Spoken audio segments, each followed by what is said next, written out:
Hello again, another Agricultural React, and today we will be watching the Geography of Lapland explained from Factspark. On their good channel, recently started watching them and just like jump in. Oh, by the way, I'm doing that because it's 23rd of December, day before Christmas Eve, so today I'm starting a week of Christmas videos.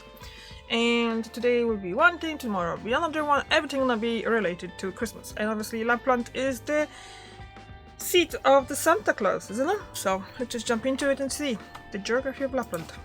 Lapland, the most northern frontier of the European continent. Shared between Norway, Sweden, Finland and Russia, the region covers a total area of over 400,000 square kilometers. Wow. Making it larger than countries like Germany, New Zealand or even Norway and Finland themselves. Before we explore the fascinating geography of Lapland, we should clarify all the nuances which are associated with this name and region. Starting off, many assume Lapland is one clear and distinct region, but this is far from the truth. When studying the map of northern Scandinavia, there are the Finnish and Swedish subdivisions called Lapland, which both touch the border with Norway, which spans over the peninsula, while the surrounding parts of these Laplands are not being named after Lapland. By popular understanding, they're just as much an integral part of it.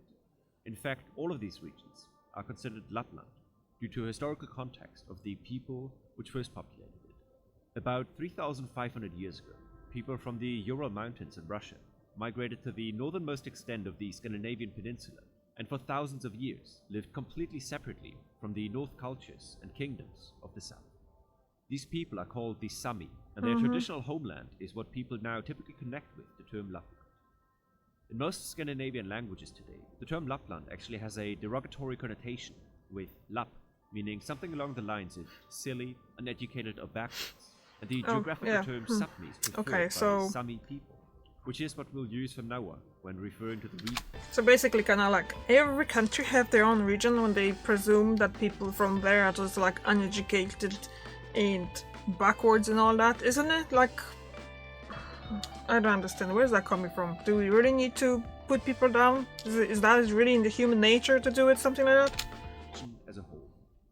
Geographically, Sapmi can broadly be split into three distinct areas. Starting off in the west, the land is characterized by Norway's iconic fjord landscape along the Atlantic and Arctic coast, as well as the Scandinavian mountains, which follow the shore northwards.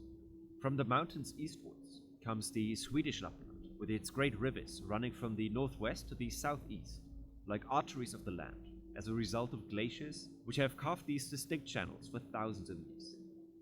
As we traverse the river Torne and step into Finland, the canvas of Sapmi's terrain transforms once more. Here, vast expanses known as Inselberg Plains stretch out and tell a story of the power of nature, which have been flattened by the unstoppable march of glaciers that once dominated the region, while solitary hills are enduring as the only features to withstand the test of time.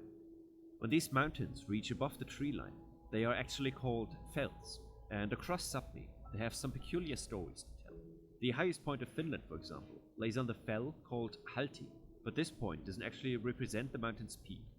The summit of Halti lays just 150 meters north and about 40 meters higher up, but is located on Norwegian territory. As part of Finland's 100th anniversary of its independence in 2017, Norway contemplated a unique gift, redrawing the border to give Finland the peak of Mount Halti. However, constitutional concerns ultimately prevented the gesture.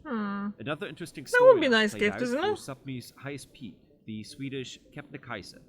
The mountain is topped by two peaks, which lay just a few hundred meters apart, yet their build-up couldn't be more distinct. The southern one is heavily glaciated, while the northern one shows its exposed rock.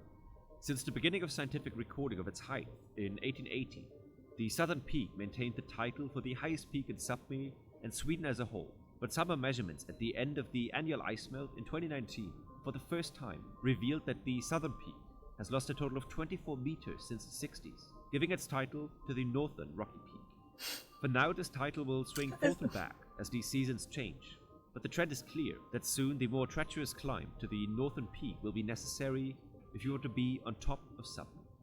Like these mountains, much of Sapmi lies north of the Arctic Circle, meaning the latitude above which polar nights and midnight suns occur. At the most northern point of Finland, for example, the sun will be above the horizon for a total of 72 days during the summer, but also stay under the horizon for 62 consecutive days during the wintertime. This phenomenon, while it can be challenging to deal with in the winter, is also one of the ingredients for another phenomenon, which Sapmi is famous for. Earth's magnetic field redirects charged particles from solar storms towards the poles, leading to high probabilities of them penetrating the upper layers of Earth's atmosphere. When this happens, the excited gases are visible as auroral lights, and the darkness of polar nights amplifies this experience to make it one of the best auroral light destinations in the world. Next to these nature spectacles, a well-done marketing campaign has established the Finnish region of Sapmi as the home of Santa Claus, attracting thousands of tourists from all over the world into this remote That part looks of cool. Finland. And if not for meeting Santa, the dozens of vast protected national parks, nature reserves, and wildlife areas in all of the constituting countries attract hikers, climbers, and adventurers for the rest of the year. Except Sweden one and country, Finland isn't it? both have their largest national parks in their respective Lapland, with Finland's 3 largest parks all being found there. These parks don't just protect the pristine mountains, lakes, and forests of the region, but they are also a refuge to the indigenous Sami and other groups to continue their traditional practices to some extent. In Norway, Sweden, and Finland, several policies are in place, giving the Sapmi people some autonomy over their lands, protecting their heritage, and giving them a political voice. But mining activities, the construction of wind farms in Sweden, or pipelines in Russia, and other resource extraction across the whole of Sapmi, are putting these traditional ways at threat, as they are severely harming the habitat of reindeer, which are deeply ingrained in the ways of the sun. Hopefully this video gave you a little better understanding of how a lot the most actually. northern region of Europe looks like, and gives you insight into the unique life of the indigenous people which live there. If you want to see more videos like this one, be sure to subscribe and leave a like. See you in the next one. It's very good. Like, he's really good. A really clear way of giving the information and all that. So it's actually really easy to understand this as well. And like, I have to admit, I haven't known about Sami people till like maybe only a few years ago when I was watching some show, and that was a mention of it. And I might be very mistaken, but basically what I think it's indigenous people of that land, and I think they were treated they were treated bad because they were indigenous.